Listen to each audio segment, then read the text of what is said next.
Ang pagkawasak ng Ninive. Ikalawang kabanata.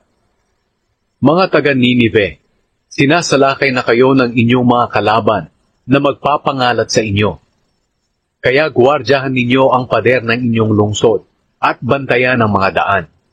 Ipunin ninyo ang inyong mga sundalo at humanda kayo sa digmaan. Kahit na nilipol ninyo ang Israel at Huda na parang mga tanim na ubas na pinatay, ibabalik ng Panginoon ang kanilang kapangyarihan. Pula ang kalasag at damit ng mga sundalo ng inyong kalaban. At sa oras ng kanilang pagsalakay, kumikislap ang metal ng kanilang mga karwahe at nagtatatakbo ang kanilang mga kabayo. Humahagibis ang kanilang mga karwahe sa mga lansangan. Paroot parito na sumusugod sa mga plaza. Nagliliwanag ang mga ito na parang sulo at kumikislap na parang kidlat. Inuutusan ng hari ang mga opisyal ng mga kawal. Nagkakandara pa sila papunta sa mga pader para maglagay ng mga pananggalang para sa mga sundalong wawasak ng pader. Mabubuksan ang mga pintuan ng inyong lungsod sa bandang ilog at magigiba ang palasyo. Naipahayag na bibihagin kayo at dadalhin sa ibang bayan. Uungol ang inyong mga utusang babae na parang kalapati, habang dinadagukan nila ang kanilang dibdib dahil sa kalungkutan.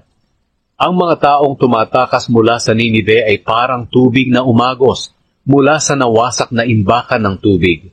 Ang mga tumatakas ay pinapabalik ng kanilang mga kasama, pero wala ni isa mang bumalik. Kayong mga sumasalakay sa Ninive, kunin ninyo ang mga pilak at ginto ng lungsod na ito, dahil puno ito ng kayamanan. Malilipol, mawawasak at magiging mapanglaw na ang Ninive. Kaya natatakot ang mga mamamayan nito. Nangihina ang buong katawan nila. Nanginginig ang kanilang mga tuhod at namumutla silang lahat. Ang Ninive ay parang yungib na tinitirhan ng mag-asawang leon at ng mga anak nito. Walang pwedeng manakit sa kanila sa yungib. Pinapatay at nilalapan ng lalaking leon ang kanyang biktima at ibinibigay sa kanyang asawa at mga anak. Pinupuno niya ang kanyang yungib ng karne ng kanyang mga biktima. Pero ngayon ang Ninive ay wawasakin na, sapagkat sinasabi ng Panginoong makapangyarihan, makinig kayong mga taga-Ninive, kalaban ko kayo, kaya susunugin ko ang inyong mga karwahe at mamamatay sa digmaan ng inyong mga kawal. Wawakasan ko na ang inyong pambibiktima sa lupain. Hindi na kayo makapagpapadala ng mga mensahero sa ibang bansa.